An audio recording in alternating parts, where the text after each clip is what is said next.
Huxley basically argued if people would lose their freedom because they were so entertained by screens, by entertainment, by pop culture, that they would voluntarily give up a lot of their personal information and a lot of their agency.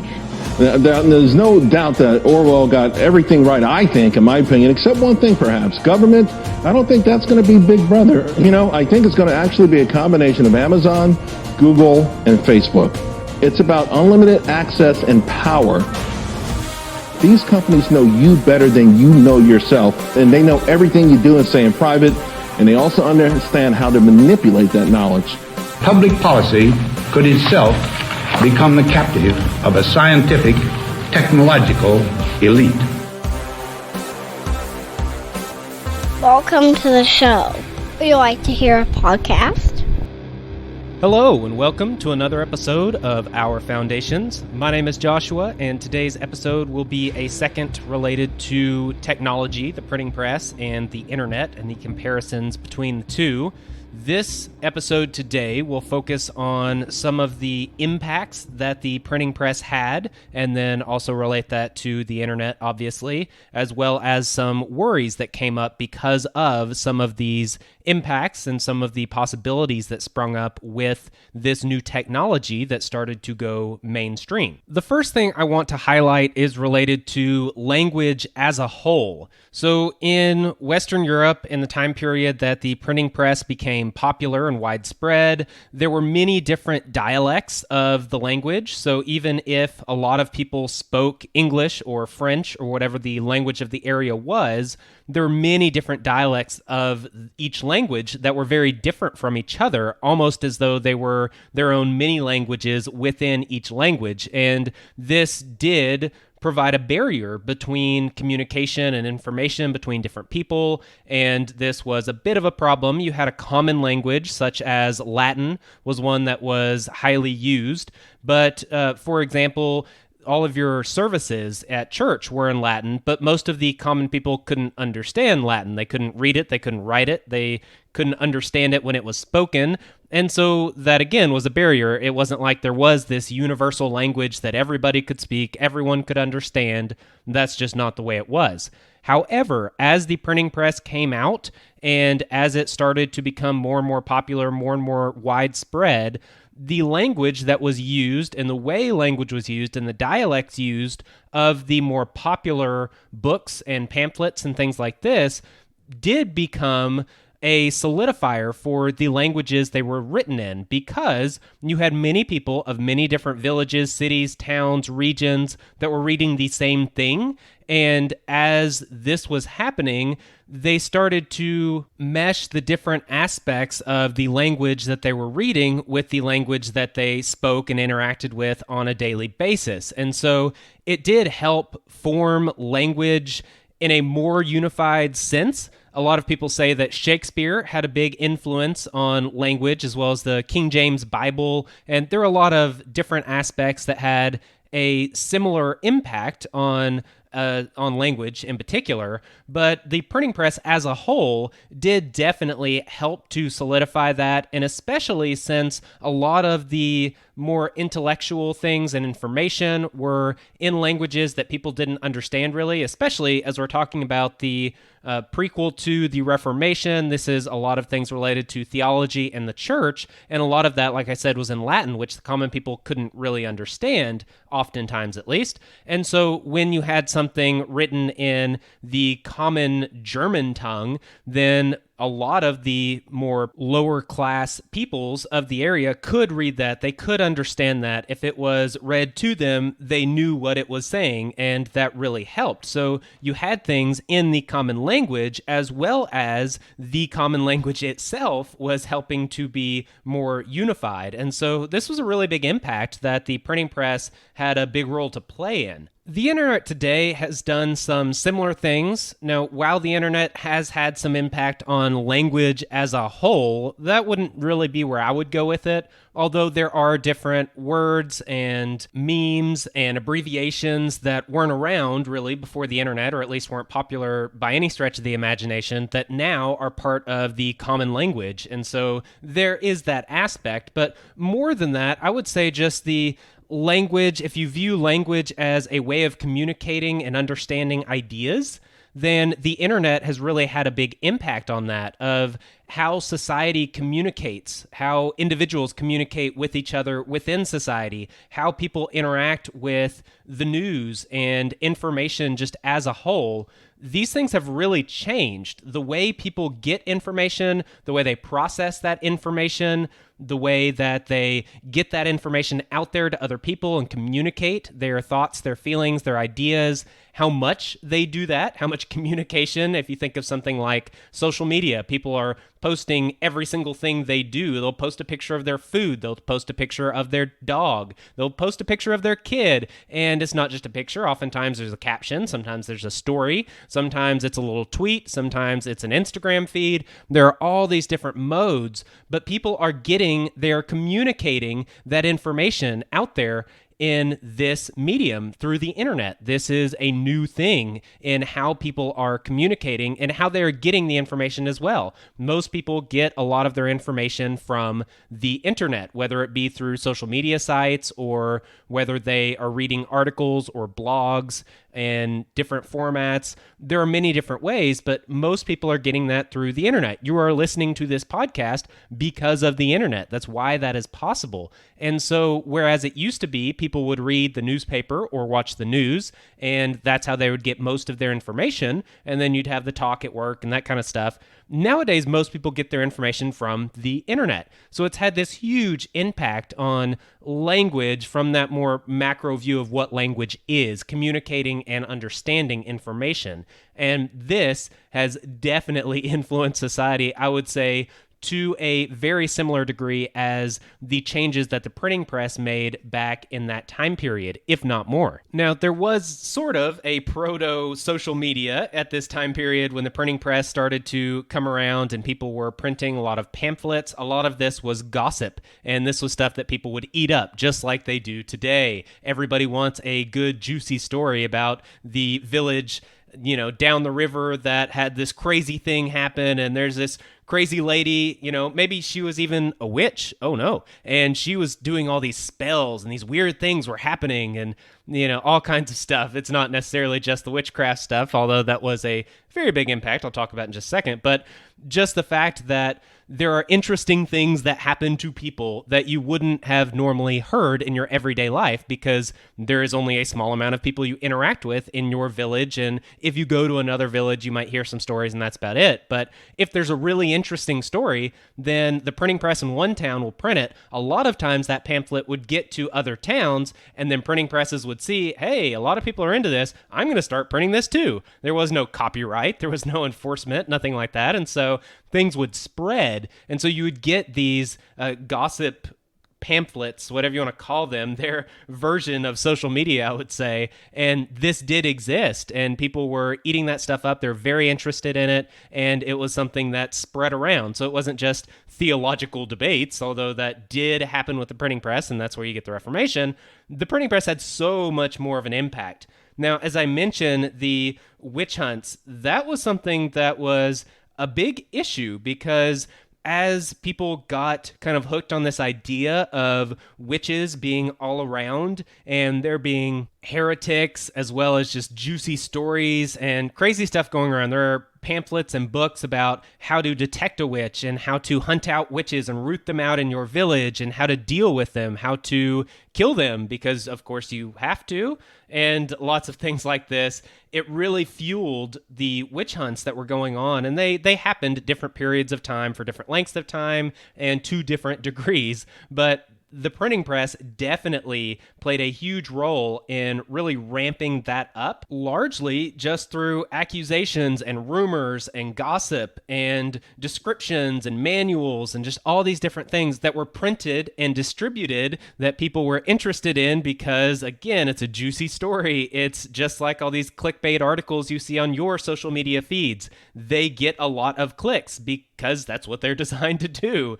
And that's what happened for this period in time too. And that doesn't mean that all of them were fake. Some people buy into that and they're all about it, and they want to make sure they get information out there to the next town because, oh man, there's this huge breakout of witches in our village. We have to warn others. That kind of idea. And again, we see that on social media. People totally buy into some big thing, let's say the QAnon thing, and they want to get that out there to everybody. Oh no, there's cannibals and pedophiles that are ruling the world, and we need to root them out and do something about this. And I would not disagree that there are definitely people in the elite circles that are pedophiles without a doubt. There is definitely plenty of background for using blood from younger people and older elites using that for different reasons. There's things having to do with the occult and all kinds of stuff that is actually true and factual.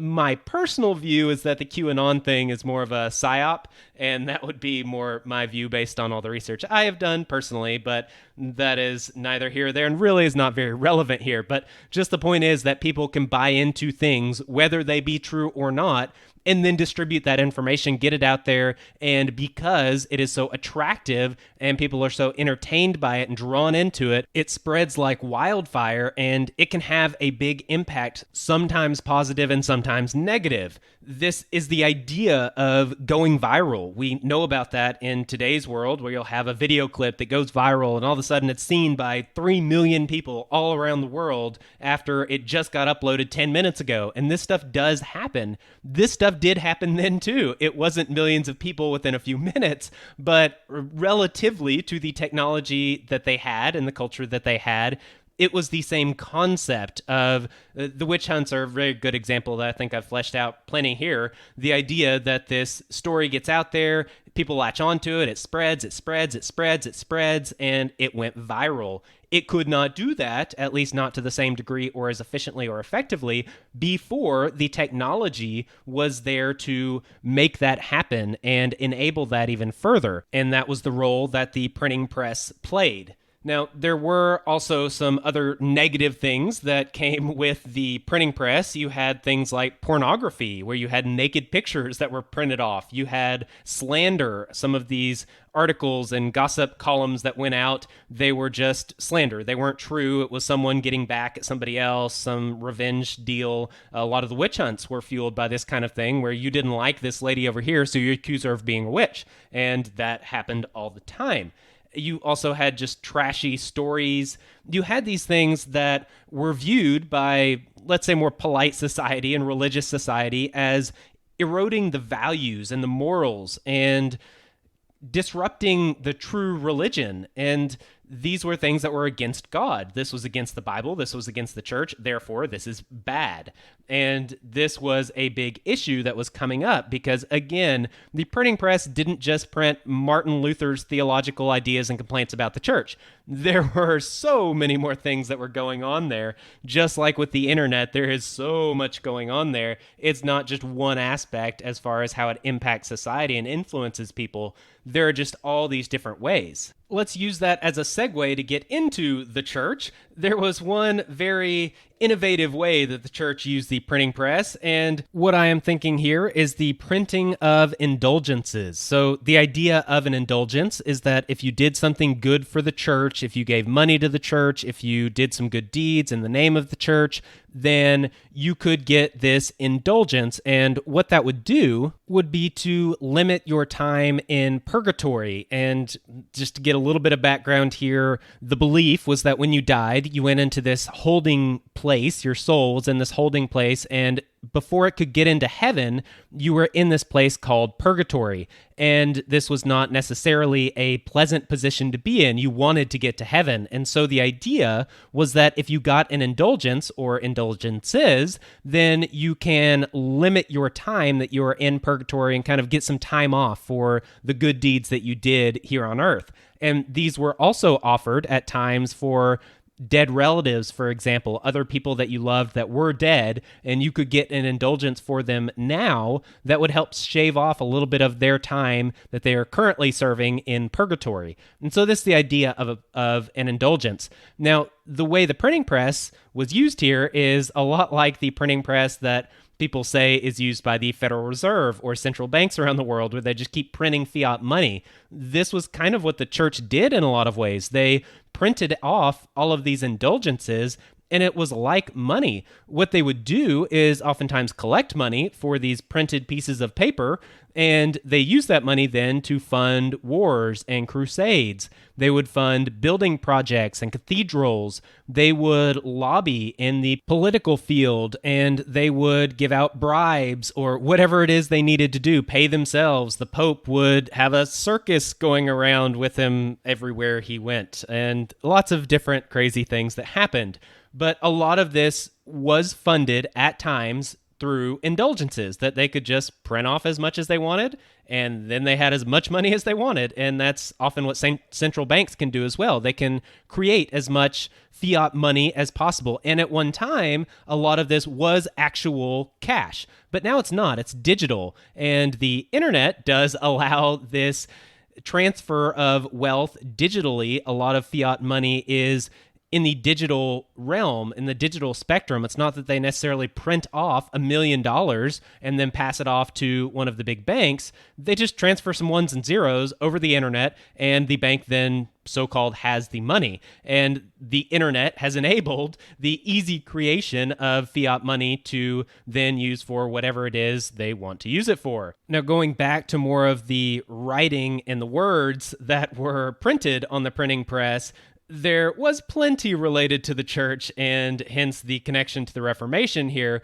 There were lots of conflicting and inflammatory writings that were going on. You had the Catholics, you had the Protestant, you had different factions, you had the Calvinists, you had the Anabaptists later on. There were lots of people with lots of different views. Martin Luther was definitely not the first person to have issues with the Catholic Church. He was, however, one of the first people to have these issues with the Catholic Church at the time that the technology was able to have these ideas go viral. And this played a huge role in sparking the Reformation. And so this was something that really inflamed the divide between these people that had different views of what was going on. Now, if you think of the parallel to religion at that period in time and the role that played in society to now being politics, and the political divide that is largely fueled by the internet and the difference of opinions that people have on there and post all over the place, and this information gets out there and it goes viral that couldn't have happened before the internet, and now it is possible. Again, you should easily be making these connections by now if you've been listening to these episodes for any length of time. And so that is something that is definitely going on in today's world. Now, the result of that for the Reformation was it ended up undermining the church's monopoly on explaining the Bible, and it enabled debates to occur within the believing body of people, which was most people at the time. The same is true today. It's not like the state can actually control all of the information that's out there anymore. The state is not the source for that. It is the internet that is most people's main source. I didn't look up the stats on this before this episode, but I remember seeing these stats a few months ago, and it was just kind of appalling and scary how many people got all of their news from social media. People are getting a lot of their information, doing a lot of their research via the internet through sources that are not directly state-controlled. Now, you could say, and you could argue, that the media is not necessarily state-controlled. We had the freedom of the press, and there were news agencies that have been around for a long time before the internet.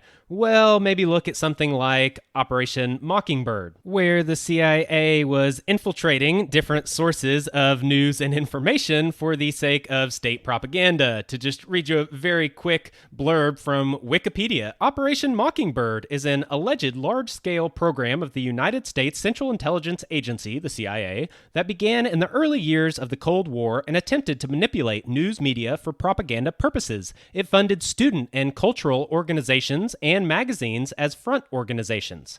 Now, it does say alleged. A lot of that has been declassified and is 100% confirmed, so maybe there are some alleged aspects of that that are not, but the fact that that program existed and they had infiltrated the majority of the mainstream news networks, they had magazines, like they mentioned, cultural movements and student organizations. unions, all kinds of these institutions that people got their information from were largely controlled by the state through things like Operation Mockingbird. And there are plenty of other examples of things like this that I will not get into here. But the point is that once you have the internet, I am not going to argue that the state does not have influence and is not using propaganda against people. QAnon very well might be the perfect example of this, and that might come out in the far distant future. But there are definitely ways that the state is using the internet for propaganda and to manipulate people's opinions and steer them in certain directions. Without a doubt, this is happening. The problem, from the state's point of view at least, is that they don't have very much control over the internet. Unfortunately, although they do not have very much control over the internet, they still do have a lot of control over people on the internet for many various reasons. But there are ways for people to get information fairly easily that is not government propaganda. And even if it is, they can get multiple sources from many different people and many different organizations that can give many different perspectives on one bit of information. And then people can actually make up their mind about it. It's not like they just hear the nightly news every night and that's where they get all their information. Similar to the church before the printing press. The majority of the things out there related to theology and the Bible and how you're supposed to live, that was coming from the church. That was coming from your priest. That was highly controlled. It's not that there weren't dissenting opinions. It's not that you couldn't find some of this stuff, but it was very difficult and it was very easy for the church to control that narrative relatively. And the same is true today, where it was fairly easy for the state to control things before the internet. Now that the internet's out, it's not quite so easy. They can censor stuff, but now there are plenty of platforms that aren't censored. Or as soon as you censor a video, it pops up somewhere else and somewhere else and somewhere else. You can't really stop this. And so even though there still is a huge impact, just like there was still a huge role that the church played in being this intermediary between the information and the Bible and God and the people, a lot of this broke down and there were plenty of cracks that appeared with the evolution of the technology and what that enabled. Now, one of the negative aspects for the church is that it exposed a lot of corruption. And this was largely oriented towards the Pope, but also different lords and kings and bishops, corruption as a whole. But again, the biggest impact was the corruption of the church. They were the ones that were supposed to have the moral high ground. They were the ones that had so much control, and they were the ones that people basically were looking to keep everything in order, society, keep it together. And the printing press was getting out this information that this might not be the case. And there were plenty of examples and direct evidence of corruption going on. The same is true of the internet. We get a lot of this information about the corruption of the government through the internet. The state is the entity that we look to hold society together. They're supposed to have the moral high ground. Now, it could be argued that most people don't view politicians and governments as having the moral high ground, but I don't think we would argue that they should. That is their role that they ideally should play and that they at least used to be expected to play.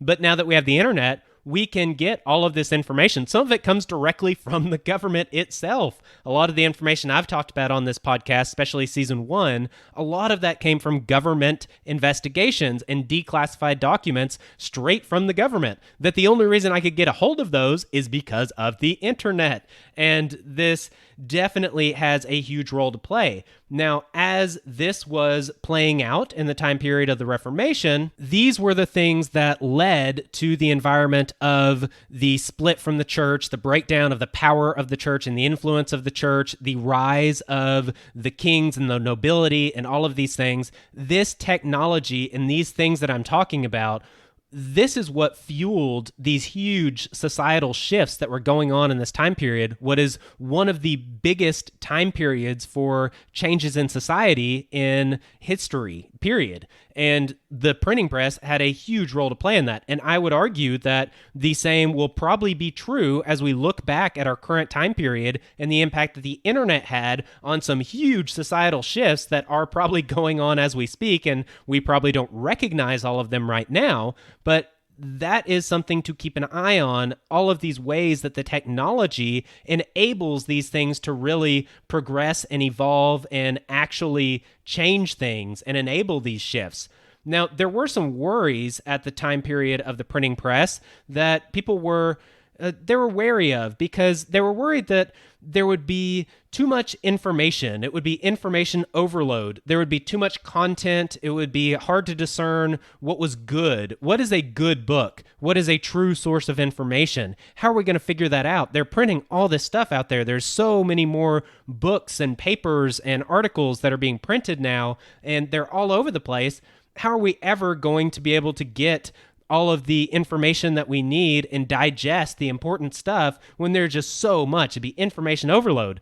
I don't think I even have to draw out the parallel to the internet here, and I probably don't on the next one either. The next one would be a worry that trash literature would then push out the quality literature. So the idea is that people would be so focused on all of this entertainment and literature that just did not have a lot of intellectual substance, and this would dumb down society. People would not be wrestling with these important ideas. They wouldn't be reading the classic literature that they should be, and getting the language, getting the concepts, getting the prose, getting all of these things. They wouldn't get this anymore because they're just looking at these gossip pamphlets, and they're just so engrossed in the entertainment aspects and what we would consider the clickbait articles. That's what people are so wrapped up in. Social media, clickbait, random YouTube videos of something that might be slightly interesting, but you're not actually learning things from it. That's what people were worried about, and it is a legitimate worry. Instead of providing you with a solution to this, I'm just going to jump on to the final thing, and that would be propaganda. Mass-scale propaganda is now possible. Now that we have the printing press, the church,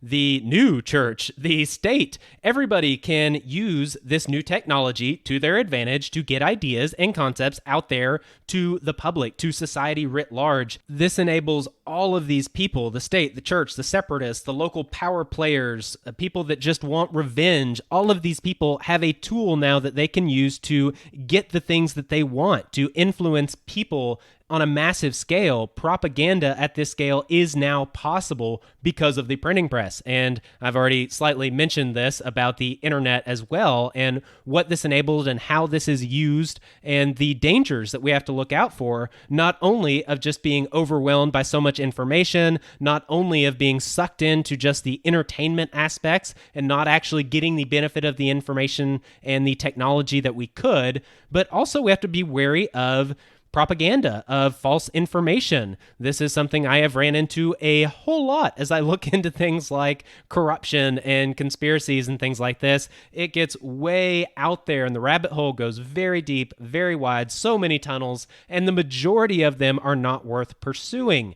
So it is something that we have to be very careful of. We saw how this was used with the printing press. All of these things did influence society, and they did have an impact even on just the common peasant. And the same is true with the internet today. It has an impact on everybody just as a system, the internet as a system. I like systems. I've talked about systems a lot. That's kind of the whole point of this podcast. Season 1 was the education system, the economic system, the political system.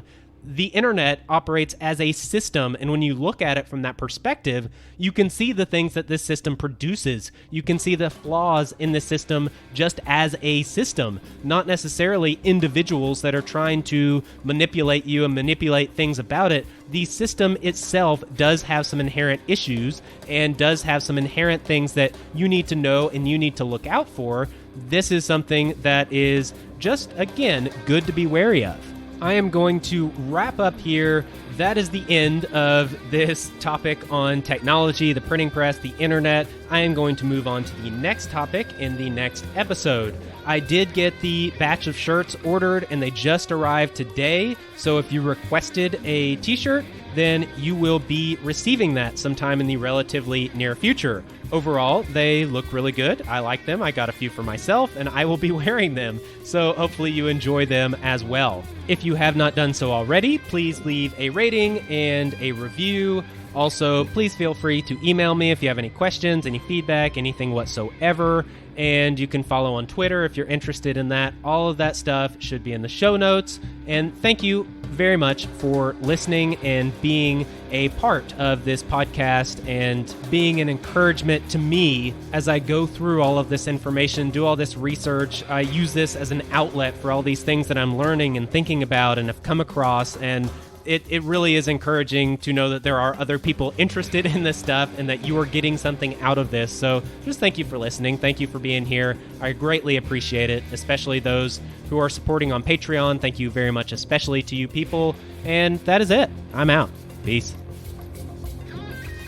This has been another episode of Our Foundation's podcast. Thank you for listening. Goodbye. Yeah, thank you. Goodbye.